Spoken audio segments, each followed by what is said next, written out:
Follow your passion might be the most expensive piece of free advice you've ever taken.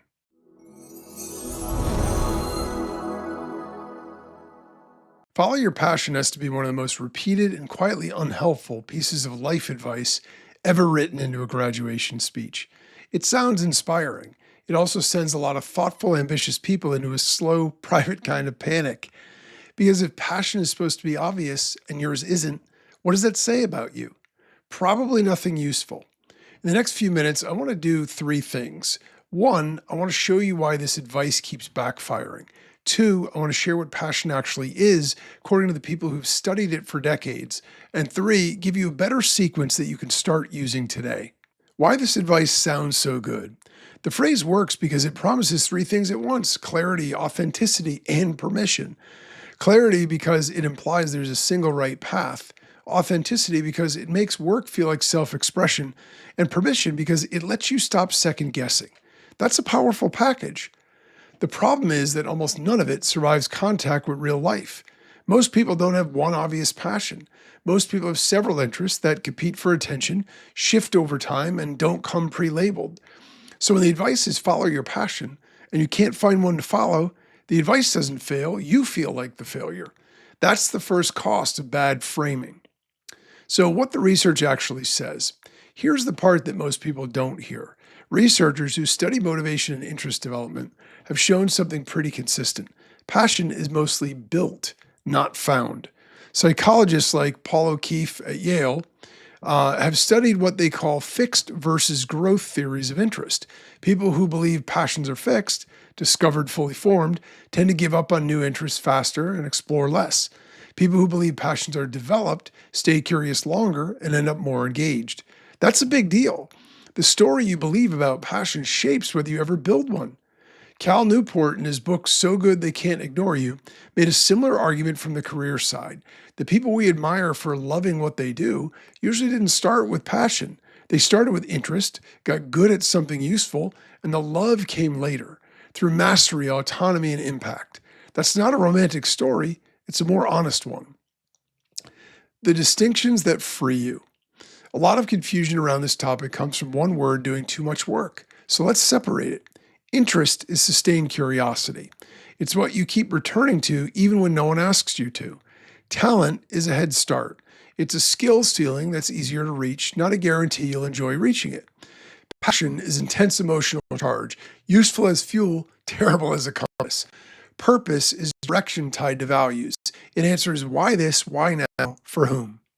Calling is the felt sense that a particular kind of contribution is yours to make.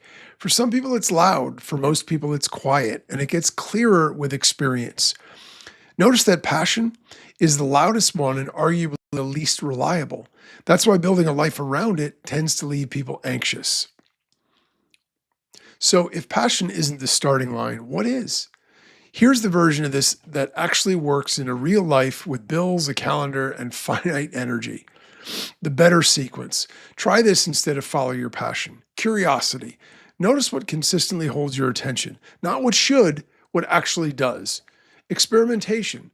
Try things in small, low-stakes ways before deciding what fits.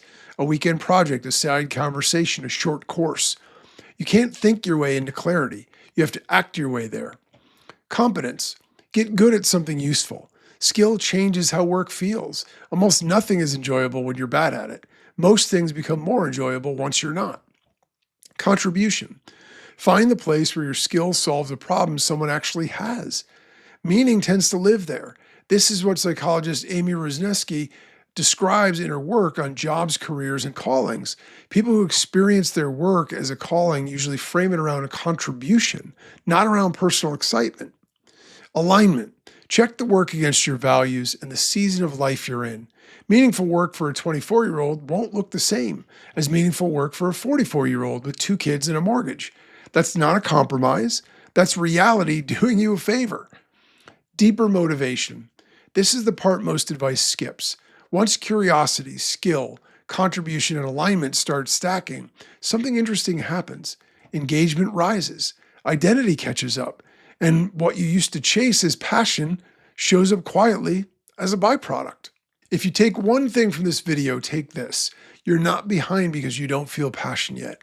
You may simply be in the early part of a sequence that nobody told you about. Wanting stability is not selling out. Wanting income is not unspiritual. Wanting meaning and a paycheck is not a contradiction. It's a reasonable adult ambition.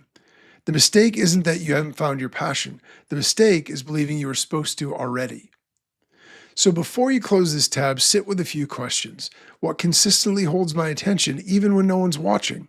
What kind of effort feels worth it to me? Not easy, but worth it. What am I actually willing to get better at? What values do I want my work to express? What problems do I care about enough to stay engaged on a hard day? And what version of meaningful work is realistic for this season of my life, not someone else's highlight reel? You don't need an answer today.